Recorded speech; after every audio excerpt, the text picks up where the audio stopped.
Une bonne résolution? Les tenir.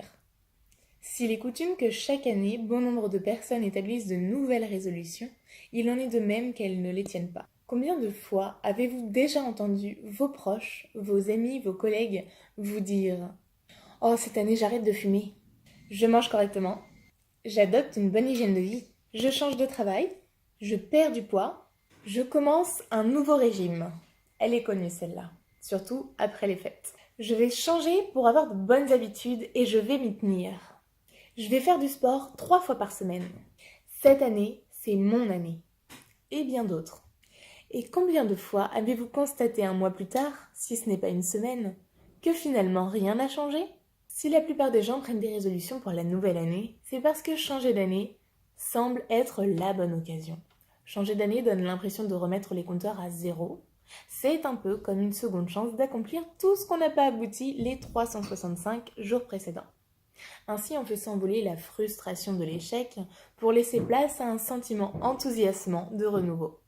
Mais cette illusion, hélas, ne dure bien souvent que très peu de temps. Tout d'abord, ma première pensée va au fait que l'on n'a pas besoin d'attendre le nouvel an pour prendre un nouveau départ. Chaque jour est une nouvelle chance de recommencer. Ensuite, il faut comprendre que ce n'est pas la particularité du moment que l'on choisit pour partir sur de nouvelles bases qui permet le succès de vos résolutions. Mais c'est la décision et l'engagement qui font la différence. Sans objectif défini, plan détaillé et quelques stratégies, on se laisse vite submerger par les urgences quotidiennes, les petits soucis, les anciennes habitudes ou alors les devoirs qui proviennent de l'extérieur, ce qui vous éloigne petit à petit mais très rapidement des résolutions que vous avez prises. Voici 4 règles pour tenir ces résolutions. La première règle est de définir son ou ses objectifs. Si on n'a pas d'objectif défini, on ne sait pas où l'on va. Et si on ne sait pas où l'on va, on n'a pas de référence en fonction de laquelle faire nos choix. On ne peut donc ainsi pas faire le meilleur choix pour soi. Attention, la formation d'objectifs doit respecter certains critères spécifiques de formulation. Une fois que ces objectifs sont définis, écrivez-les. Cela permet de les ancrer dans le présent, de les rendre plus concrets et de signer comme un engagement de votre part à les atteindre. Deuxième règle, mettez en place une stratégie.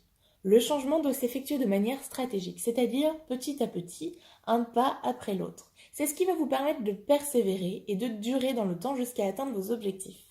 Comment est-ce qu'on fait cela? Eh bien tout simplement, il s'agit de morceler vos objectifs en sous-objectifs. Ce sont comme des étapes intermédiaires par lesquelles vous devez passer tout au long de votre parcours.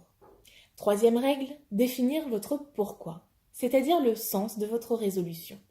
Qu'est-ce que votre résolution vous permet d'atteindre à plus long terme? Qu'est-ce qu'elle vous apporte d'encore plus important pour vous? S'il n'y a pas de sens à ce que l'on fait, on arrête de le faire, parce qu'à ce moment-là, les contraintes générées deviennent beaucoup plus grandes que ce que cela nous apporte. Enfin, quatrième règle, choisissez bien vos habitudes. C'est elles qui produisent le résultat. Il ne s'agit pas d'une question de motivation ou de volonté. Il s'agit tout simplement de petits choix effectués régulièrement et leurs conséquences. En fait, tout est une question de méthode et de stratégie. Si vous voulez changer vos résultats de manière à ce qu'ils collent davantage à ce que vous désirez, de sorte à ce qu'ils soient plus positifs, faites-nous confiance. Nous vous accompagnerons à adopter les bonnes stratégies, les bonnes programmations en fonction de vos objectifs pour que vous parveniez à les atteindre. Contactez-nous par téléphone, par mail ou encore via le formulaire de contact. Vous retrouverez tout cela sur notre site internet www.starton.online. En attendant, je vous souhaite encore une fois une très belle année, plein de bonnes choses à vous. Je vous dis à très vite et n'oubliez pas, it will be anyway.